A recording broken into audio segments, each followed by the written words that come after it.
What to do next? Ooh, new book. Ooh, Primark.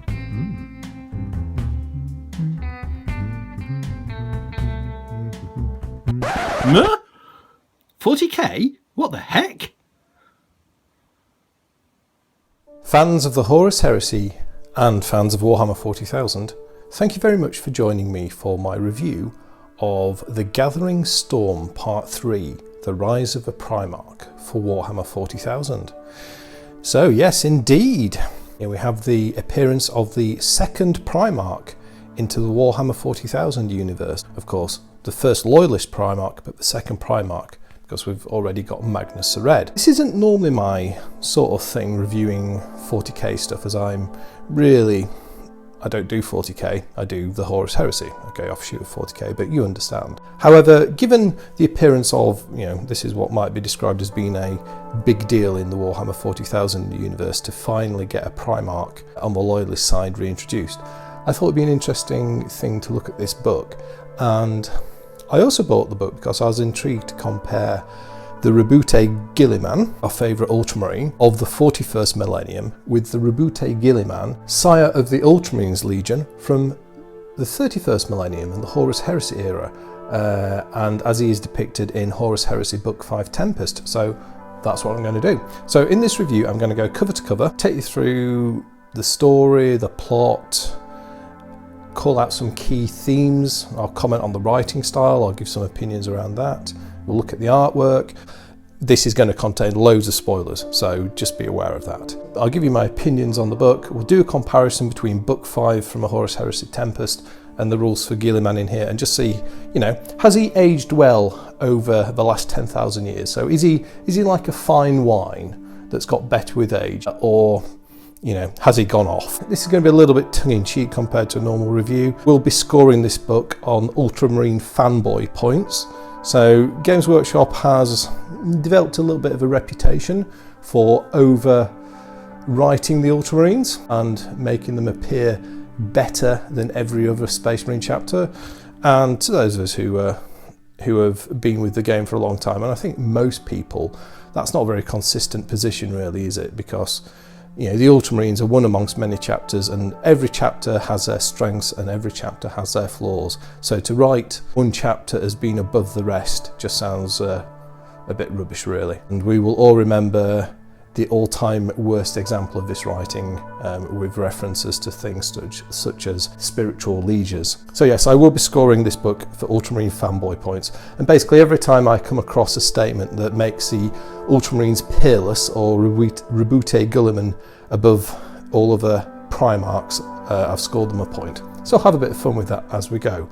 Anyway, so let's get on. So the premise of this, well, I've not bought the first two books. This is Games Workshop moving the Warhammer 40,000 story forward significantly for the first time in a long, long while. So it's going to be an interesting to see how they've done this, and this has been developing over 2 books, and finally this is a big event, shall we say, of the Gathering Storm story, where we have the rise of a Primarch.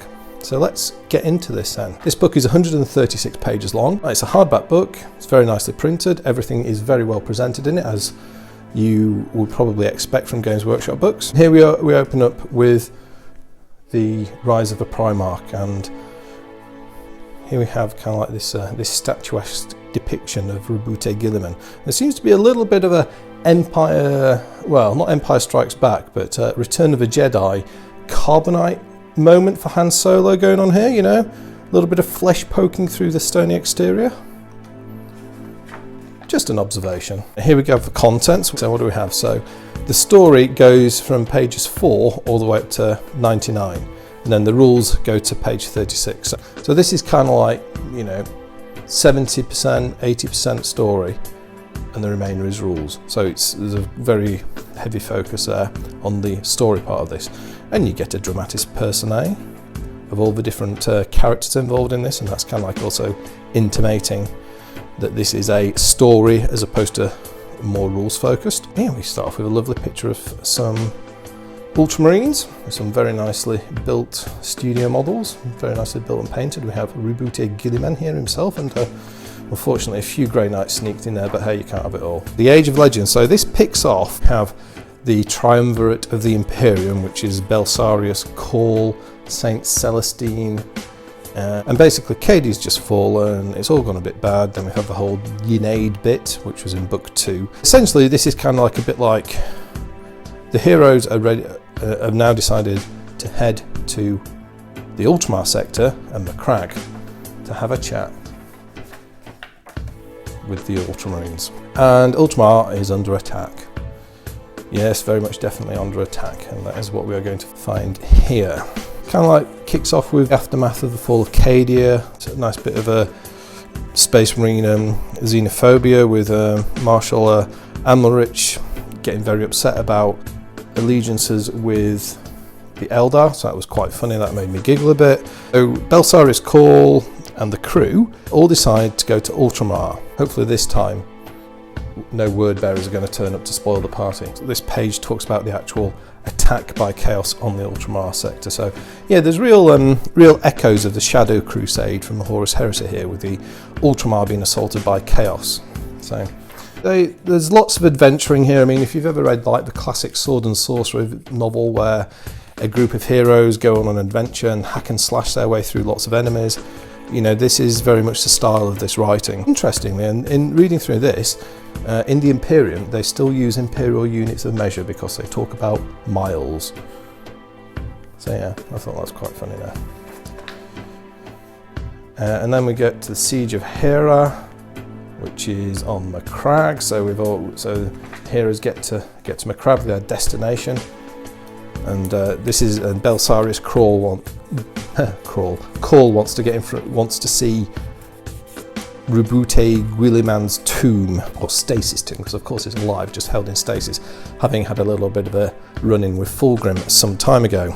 So they turn up, they have of course there's lots of fighting going on, they have a chat with Marneus Calgar, and eventually after some procrastination and soul searching, Calgar agrees to take the Crusaders to see his Primark. Now there's a little bit of kind of like retrospective history here, where it intimates that way back in the day, Belisarius Call is a very ancient archmagos and was active around the time of the Great Crusade and the Horus Heresy.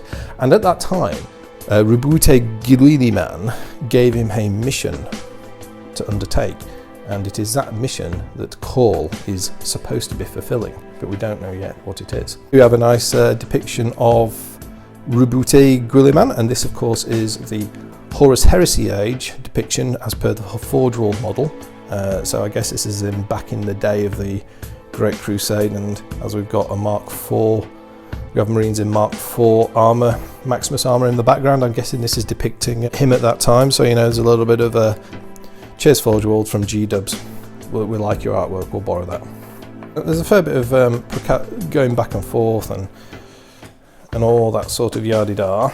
As this whole thing's happening, the fortress that they're on starts coming under attack by some Black Legion. I guess this is depicting that the crusading heroes have been followed there from Cadia. So yes, it all gets very dramatic as they're trying to resurrect Guilliman, and Call has an apparatus with him to do so. And eventually he does this, and Roboute Guilliman is brought back to life in a suit of custom armour, which we'll talk about in the rules section.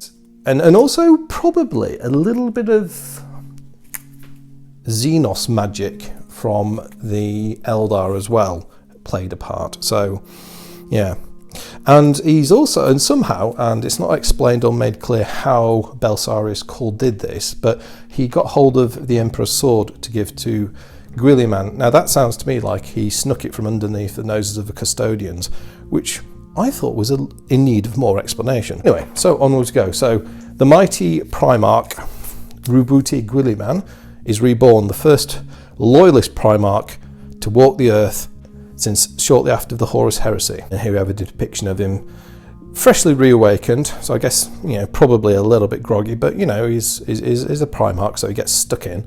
Here he is with the Emperor's sword. And yeah, they're scrapping with some Black Legion, as in a lot of this book, with some really nice artwork, and this is an example of some of the lovely artwork that we get. And I do appreciate the nice artistic element to this. So yes, anyway, they kick the butts of the Black Legion. They're defeated and sent scurrying away, as often happens to them. Then they have a little bit of a fair bit of a ceremony to celebrate the return of Roboute Guilliman, and here he's sat on his throne of awesomeness. I mean, in terms of repelling this Chaos Assault, which sounded like a pretty whopping thing, once Guilliman gets in command, the whole thing gets turned away in a mere 3 hours, which, I don't know, sounds really quick. If I'd written it, say, within a day, the Chaos Forces had been repelled, but no, just 3 hours. So, yeah, very quick. And as well as all the nice artwork as well, there are lots of very impressive studio miniature battle setouts as well. So, yeah. There we have Guilliman himself, the heroes, and Saint Celestine and Call and the rest of them. Taking on, I think there's even, is it Greyfax, Inquisitor Greyfax hiding in here somewhere, and then fighting the Black Legionnaires. Right, and that concludes chapter 1. So essentially in chapter 1, the heroes travel from Cadia to Macragge and awaken Guilliman. So there you go, that is a synopsis of the first chapter. There's a nice little quote here, and it's actually by Lorgar Aurelian, and you know, you can actually, and it actually says, even gods have their limits. Mortal weapons may fail to harm them, this is true, but pride, arrogance, and excessive devotion to their mortal servants, these are barbs with which even the most divine of beings may be brought low.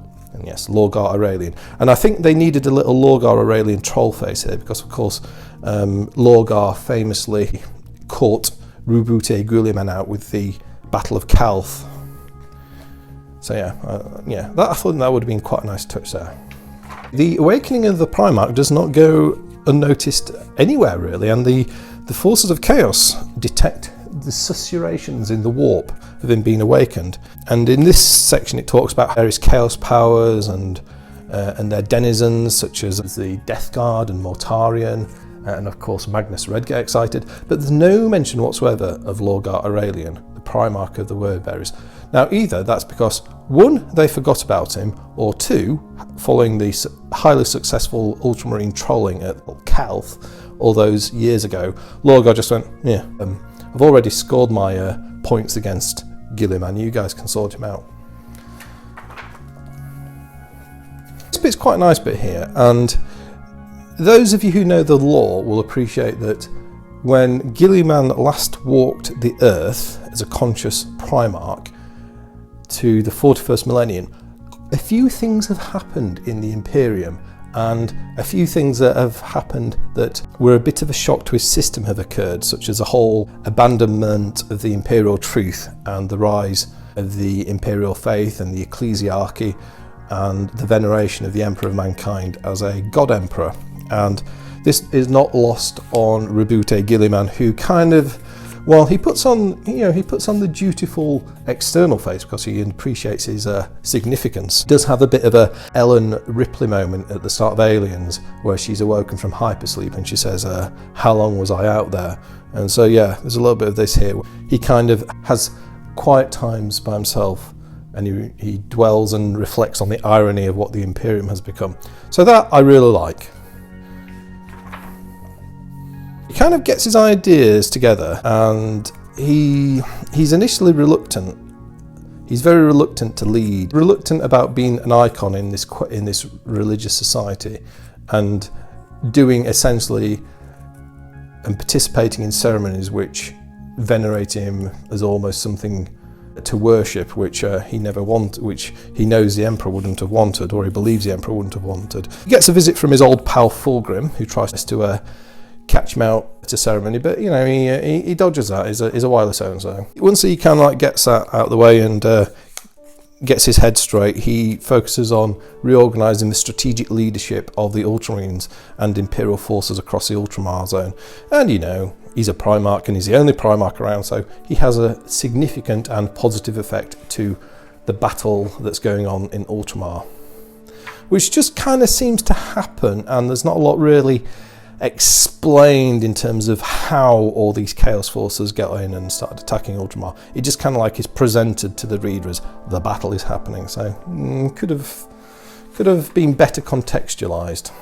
Anyway, there's more bad stuff to come, unfortunately. Papa Nurgle has his influence and gets one of his special brew plagues into the Ultramar sector, which is called the Weeping, or the Sorrow, the Weeping Plague. But don't worry, Guilliman has a truly inspiring, a more than inspiring presence. He actually heals people of this plague by them being in his presence. So he had spent a bit of time as the healing leader, going around and laying his blessing presence on the poor victims of this. So at this point, Yvraine leaves with the Eldar, and as a little parting farewell, just lets him know that Eneaid played a role in his mortal restoration. So, you know, that's classic Eldar. Just let him know that. Boots takes it probably better than most would have done anyway. Anyway, he's got more pressing matters, and he works out a strategy, and he decides the Celestinian crusade has ended, and this is now time for the Terran crusade to begin. He's going to go to Holy Terra and have a chat with Pops. So out they set across the void. The Terran crusade fleet embarks on its way to the Sol system, and the warp is a perilous place, and the powers of chaos have stirred up the Immaterium into something of a warp storm. We're not talking pre-Slanesh birth, but certainly more severe than has been in recent times. And the fleet is forced out of the Immaterium to then get ambushed by the Thousand Suns, who are waiting for them in real space, and another fight ensues. And yes, and Primark fight time, Roboute Guilliman versus Magnus Red. Nice. Magnus uses his considerable powers of psychic sorcerousness to fling the Crusade fleet back into the Maelstrom. Then they kind of end up having to go down to this thing called the Glass Moon. They have an encounter with the Red Corsairs, or Astral Claws, or if you remember the original Badab Wars, the Tiger Claws. Luft Huron's old boys. And yeah, so there's a bit of kind of fighting around and scrapping in, and then they get well and truly ambushed by the Red Corsairs, and not just the Red Corsairs, but also Tzeentchian demon hosts as well. The person who is leading this effort is Kairos Fateweaver, a Lord of Change. He comes out with there's a nice little quote here, which I thought was, well, let me read it to you. It says, "You are a relic of a bygone age, a footnote to your father's failures. You should have stayed in the past where you belonged. Primark, for you have no place in this future." Kairos Fateweaver. Bit of a stupid thing coming from someone whose one of whose most powerful servants is a Primark themselves. But anyway, let's forgive the writers. He was obviously just trolling Guilliman with that statement. Games Workshop rules writers. There's an interesting note here. There's lots of combat described here, and in here there is a section where it is described a cluster of crack grenades is thrown to kill some Red Corsairs. So yes, not just one soldier can throw a crack grenade, a whole squad can throw them. So yeah, rules writers, remember this bit. This is how grenades actually work. Be all and end all of this is Roboute Guilliman is captured by Fateweaver. So yes, it is it's a bit of a bad blow for the Terran Crusaders, and they're all captured, not just Guilliman. Lots of them are killed, but you know, we never know how many start out, so there are still plenty left. Very impressive diorama there of the protagonists of this fight. And that concludes chapter 2. So chapter 2 is Guilliman decides he's going to go on a crusade to Terra, and then he gets captured by a combined effort of the Red Corsairs and some Tzeentchian demons. Right, then chapter 3, Rise of the Primarch. And here we have a picture of Cypher. The Red Corsairs take the Terran Crusade captives to a Blackstone fortress that they were gifted by Abaddon the Despoiler. And there's a little picture of one here. And they're imprisoned there.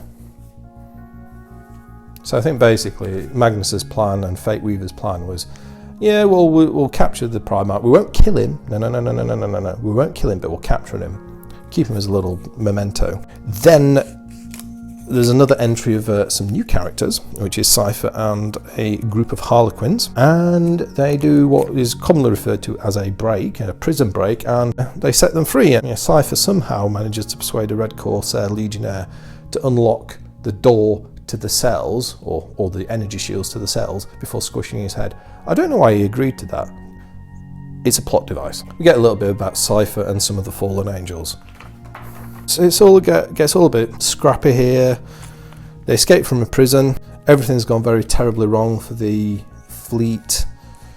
All the crew on the fleet seem to have been killed. All the Imperial Guardsmen are dead, and the Adeptus Sororitas, who were on the ship as well, they get wiped out. So yeah, bye-bye, Sisterhood. You're not required for this plot, which I thought was a bit of a shame.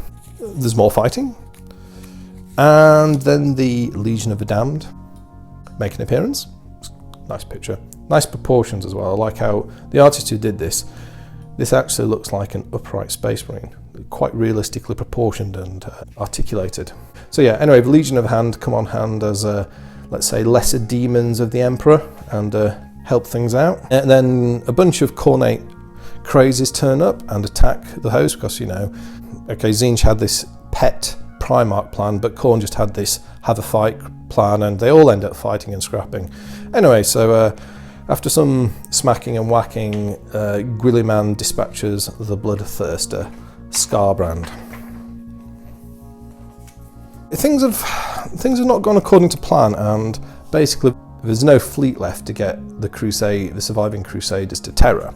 Anyway, the Harlequins on hand have got an alternate plan, and they propose using a part of the webway to go through to Earth. Now, Guilliman says, we're not going to go through to Earth in case a load of demons follow us. We'll go through to the moon, Luna, instead. Sounds like a good plan. And of course, you'd imagine, well, go through to the moon. The Terra system is enormously heavily defended, so yeah, turn up there. If anyone follows you through, they'll just get whacked.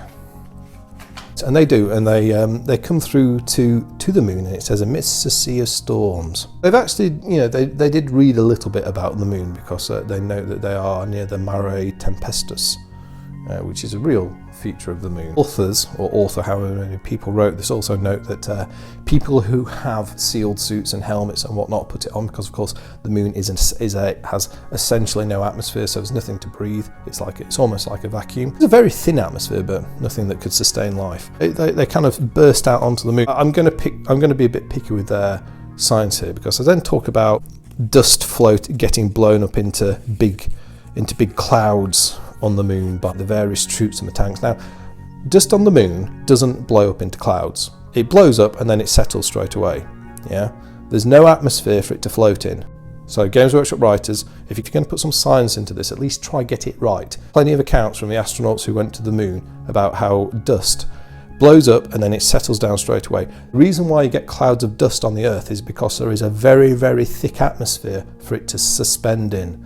Not so on the moon. It just settles down even though the gravity is low. And there's a couple of bits of silly science like that. And there's another bit where it says dust floats free from cracked open armour of rubric marines, which you wouldn't do. The significant thing that comes out of this is Big Magnus arrives and the stage is set for a scrap between him and Roboute Guilliman. So yeah, this is like Doom on the Moon, the main event. Roboute Guilliman versus Magnus Red.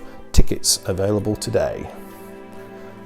And there's a cool little picture here of this. Is kind of like the webway portal opening up, and you've got the Imperial forces rushing out, and then you've got the Chaos host meeting them. Now here we have some Tempestus Scions, which I don't believe wear sealed suits, so they'll pass out from no air. And these guys don't have any breathing equipment, so they'll be in trouble. I wasn't aware that Harlequins could fight in vacuums either. So anyway, most of the people got sealed suits, and the demons get away with it because demons. So yes, lots more scrapping, fighting on the moon. Some help arrives in the form, as I said, the defences in the around Terra are extremely heavy, and there's Imperial troops and fleet everywhere. And sure enough, a bunch of custodians, Imperial fists, and even the Sisters of Silence, first appearance in 40k, make an appearance to assist Guilliman and his crusade host. There's a bit more vacuum silliness here. Remember when one of the Thousand Sun sorcerers has their armour broken open, and it explains how their eyeballs exploded and blood streamed out of their nose and ears. Another science note, Games Workshop writers, that doesn't happen. Yeah, and what would have happened is they would have lost consciousness because of hypoxia. And there's an actual case of where back in the 60s, a guy who was testing a spacesuit, a NASA guy, on a thinner pressure in a vacuum chamber, his air supply got cut off, and he was exposed to a hard vacuum. And after 15 seconds, he passed out. So his eyeballs didn't explode and his ears didn't rupture. The test crew realised what was happening. They very quickly repressurised the chamber, and when the guy came to and recovered, which didn't take that long actually, he said the last thing he remembered was the saliva on the back of his tongue starting to boil off. So yeah, so come on, Games Workshop writers. So Magnus and Roboute Guilliman have their Doom on the Moon moment and scrap it out. And Guilliman succeeds in banishing Magnus, helped by the Harlequins. We have a picture depicting that fight. Not as good as the usual artwork, this one. It looks like, I don't know if it was done deliberately like this, but yeah, it's not the same sort of artistic quality we normally get this picture. I mean, it looks decent, but when you look at it a bit closer, it's, I don't know, not quite so neat. So the Thousand Suns have been unsurprisingly beaten by the enormous defending forces of Terra. Why they ever followed them through to the moon, I don't know. But anyway, they kind of get the fate you expect. Very cool picture of a Sister of Silence. You know, great artwork, GW. I love that. I also kind of like how they've carried the look pretty much straight from the 30k universe. So they look essentially unchanged in the 41st millennium. Yeah, very cool. Custodians and their various assets, grab the Crusaders and take them to the throne world. Once again, here we have a moment where Guilliman is confronted by the realities of what the Imperium has become, and he's taken past long lines of desperate petitioners who are queuing up to see the Emperor, and the miles and miles and miles of queues. He sees how the fine splendour of Terra back in the 31st millennium when he was last there has become distorted, and it now carries a strong Gothic religious look of the modern Imperium. Yeah, so anyway, Roboute Guilliman and then the Crusaders reach the Golden Throne. They ask the leader of the Custodians at the gate, the Aquila Commander Calem Varanor, for an audience with the Emperor. Varanor strikes a suitably steely pose and then tells Guilliman that he and he alone can go before the God Emperor of mankind. Then Cypher kicks off and he gets grabbed and imprisoned, and then he escapes. So yeah. Now, we don't get told what happens when Guilliman meets with the Emperor. It's kind of like Guilliman goes through the doors close, and then several hours pass and then he comes out. So for me, this was a bit of an anticlimax and a bit of a wasted opportunity on the part of the writers. It would, having read nearly 100 pages of fluff, and for the first time to bring your Primark in to the lore in 30 years of your game, you could have put a little bit of effort in to talk about Guilliman before his gene father, the Emperor of Mankind. That wasn't too much to ask. So yeah. No, you should have written some of the stuff in there, and I don't think keeping it mysterious really washes. So that was a missed opportunity. Anyway, what Guilliman does decide after communing with the Emperor is that he's going to resume his seat as a member of the High Lords of Terra, and in effect, so becomes Lord Commander of the Imperium. So Guilliman is now the head of the Imperium. And it finishes by talking about how the Imperium is beset by hazards on every side, and wars are raging, and the warp is churning, and he has great challenges to do. And then it kind of leaves it at that, but intimating also that Guilliman is going to gear the Imperium to a war footing, the likes of which hasn't been seen since the days of the Great Crusade and the Horus Heresy. And that is the story. Yeah, that was a story. So let's get some very nicely photographed and painted miniatures of the triumvirate of the Primark. Some artwork around the fallen angels, and then we get onto the rules section. So the rules section has a campaign in it, and then some character rules. This is the Echoes of War missions. Yeah, so you've got a series of scenarios that allow you to play out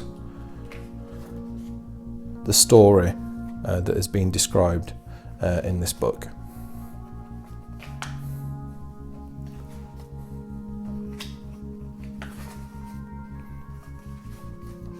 And then finally we get a short rules section of actual character stats. So this is the 3 triumvirate of the Primark guys, I believe. So we've got Cypher. Now, Forge World note, Cypher is kind of like your Akimbo Pistols guy, a lot like a Moritat, and rather than having the very tricky chain fire rule that we get with the Moritats in the Horus Heresy, which has caused all sorts of balance problems, GW took a much more sensible approach and just simply says he's got 2 really decent pistols, like a bolt pistol, a plasma pistol, and they're a little bit better than normal. Well, the bolt pistol is, the plasma pistol is just normal, and he just can shoot them twice each turn.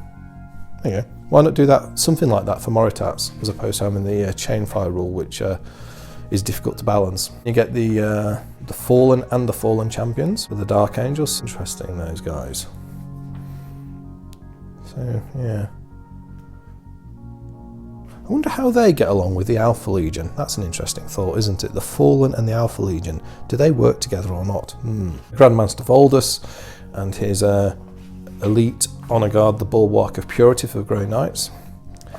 And then you get some more rules on the Grey Knights, some rules around demonic adversaries, and then the main event itself is Roboute Guilliman, and we get stats. What I'm going to do now is we're going to bring Book 5 rules alongside this, and we'll do a little bit of comparing between the two. So anyway, that's not the most that's not the prettiest presentation, but we'll make do with it. So here we've got Horus Heresy Book 5, Tempest, and the rules for Roboute Guilliman, and here we've got Gathering Storm 3, rules for Roboute Guilliman. Let's do the comparisons. So in 40k, Guilliman is 350 points. In the Heresy, he's 400 points. So yeah, so quite a bit more expensive as a Heresy character.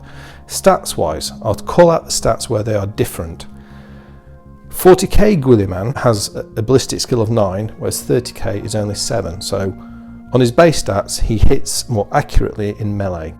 Everything else is 6s, apart from attacks. 40k Guilliman is 6, 30k Guilliman is 4. However, 30k Guilliman gets 2 specialist weapons, so he always counts as having an additional close combat weapon. So he's actually attack stat 5.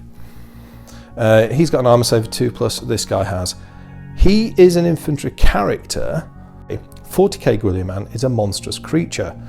So that has significant impacts. That means that in 40k, Guilliman can't join units, where in 30k he can. And he's only counts as being bulky as well. We'll come back to that. Right, rules. Rules between the two are very similar in terms of their special rules. 40k Guilliman has Adamantium Will, Chapter Tactics Ultramarines, Eternal Warrior, Fearless, Feel No Pain, Fleet, Precision Shots, Precision Strikes, and Preferred Enemy Chaos. So the Preferred Enemy Chaos is extra to what he gets in 30k. However, in 30k, he gets Fear. However, in 40k, he's a monstrous creature, so that kind of balances. However, in 30k, he does get It Will Not Die. Yeah, so he can regenerate wounds, whereas he can't. Yes, he's got Master of the Legion, so they've got comparable sort of chapter tactics speciality rules. He has Lord Commander of the Imperium. Friendly units from armies of the Imperium reroll failed morale checks and fear and pinning checks while Guilliman is on the battlefield, so that's a very powerful buff and kind of exceeds what. Whereas Guilliman has got Sire of the Ultramarines, which gives +1 leadership to Ultramarines troops while he's in play. He also allows you to take Invictus Caesarian and Legion Terminator squads as troops in the Ultramarine primary detachment. So, probably this Guilliman 40k has got a more pervasive and powerful morale benefit than his 30k incarnation.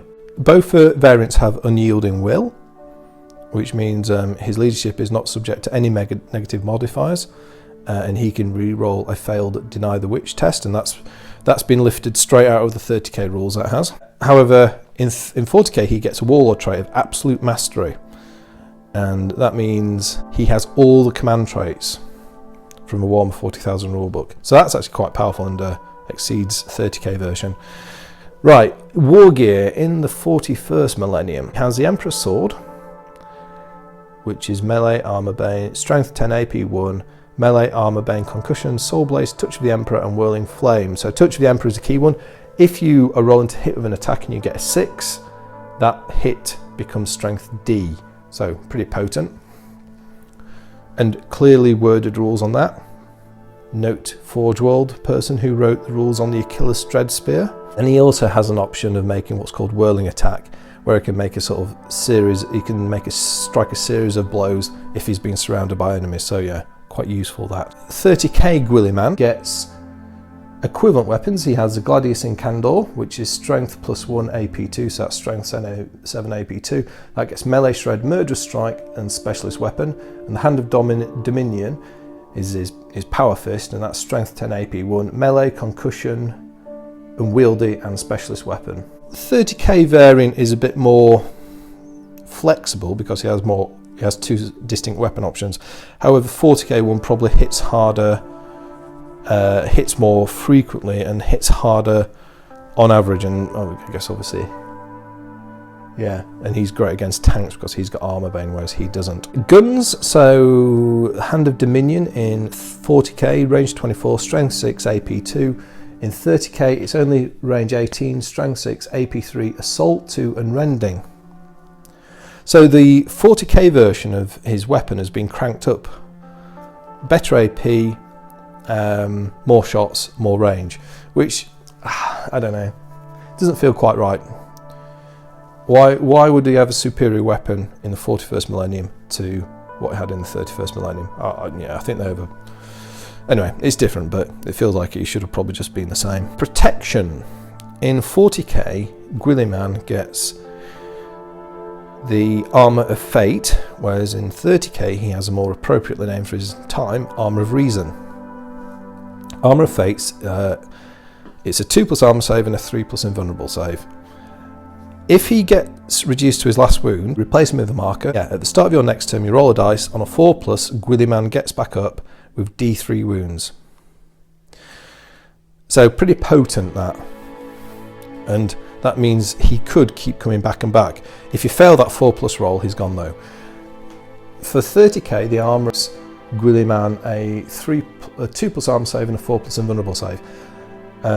However, he can re-roll his first failed invulnerable save each turn, which means on that first save, that's better than a 3+ on a d6, because a 4+ re-rolled is a 1 in 4 chance of failing, whereas a 3+ is a 1 in 3 chance of failing. So on that first invulnerable save, 30k Guilliman is better, but for any sort of volume of hits, two or more, well, once you get to 3 hits, because you're averaging over time, or you're kind of measuring over time, once he's taken 3 hits, this guy's 3 invulnerable saves, 40k version is more protected than 30k version, and 30k version doesn't have the ability to get up when dead. However, though he has, it will not die.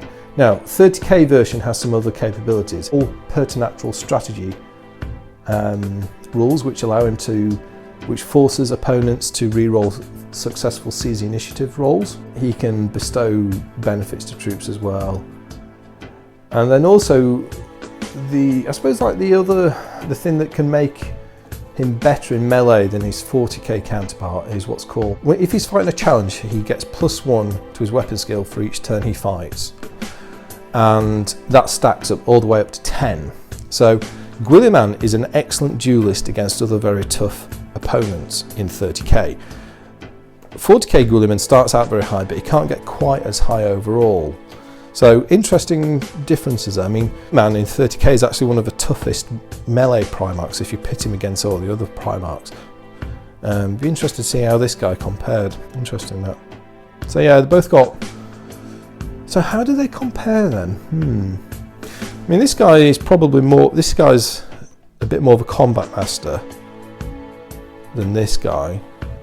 This guy, I guess, coupled with his 30k list, and his buffs there. Some powerful additions to the Legion list. He can also join a squad, which is very potent, so he can have like a whole bunch of elite troops shielding him as meat shields, whereas he can't. He can be transported in all sorts of vehicles. He can't as a monstrous creature.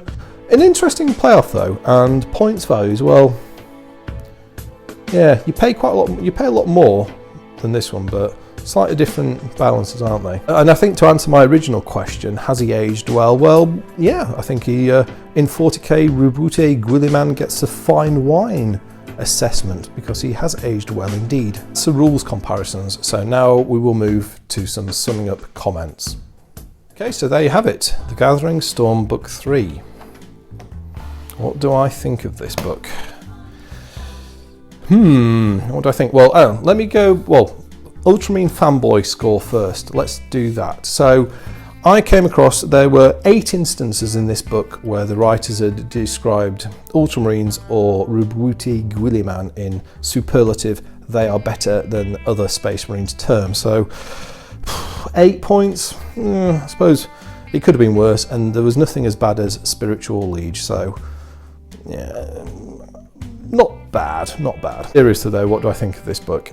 It's a storybook, far more than it's a rule book, I think. And even it's a storybook far more than it is background and history to the game. You've got nearly 100 pages describing in the triumvirates of the Imperium's flight from Cadia to MacLeod to reanimate Guilliman, and then Guilliman's flight or crusade to Terra. In all, actually, not a lot happens really. Yeah, I mean, that kind of summarises the plot down to a fairly concise form, doesn't it?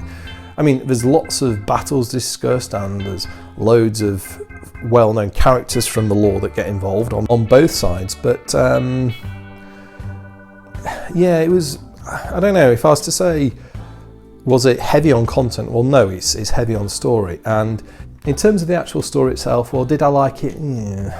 It was okay. I mean, the writing style of this book is very laboured and over-descriptive for the combat sections, and you know, if you like descriptions where it says Roboute Guilliman then slice the head off the bloodthirster, and then he riddled the Black Legion with his Stormbolter, and then Saint Celestine vaporized some people with her fiery gaze. If you like dozens and dozens of pages of that, then you'll like this. I found it like wading through molasses to read those sections. It was very tiresome, and I bought this book on the day of release, and it's taken me that long to get through it because I didn't find those sections really that enjoyable to read. So, you know, I like the style of the Horus Heresy books and how they're written. So that's my personal kind of take on this. But even so, as someone who's read an awful lot of work over the years, it's still a heavy going read in terms of those sections. Countering that though, you've got maybe about 10% of the material which mainly deals with Guilliman and his reaction to the Imperium of the 41st millennium is really good, and it's well written and it's interesting to read, so I enjoyed those sections. It's just a shame that, as I say, that's 10% compared to the 90% wading through molasses, constant combat description and just overwritten, too many words, just getting bogged down in that. What do I think on this one? Well, do I recommend it? No, I don't think I'm actually going to give you a recommendation. I've described what I think of this book, and I guess you will have, depending on what you like in a book, you can make your own judgment based on that as to whether or not this is something that you would enjoy reading. From a perspective of what the book looks like though, it's very nicely produced. There's lots of lovely artwork. The artwork of the Sisters of Silence and the Adeptus Custodes look brilliant. I think they're fantastic. Lots of great miniature displays and shots like that. So yeah, from that point of view, you know, it's a visually impressive book. I hope you've enjoyed that slightly different review from a perhaps slightly different perspective to what I normally do. Let me know what you think about this. Thank you very much for watching. I will speak to you next time, and goodbye.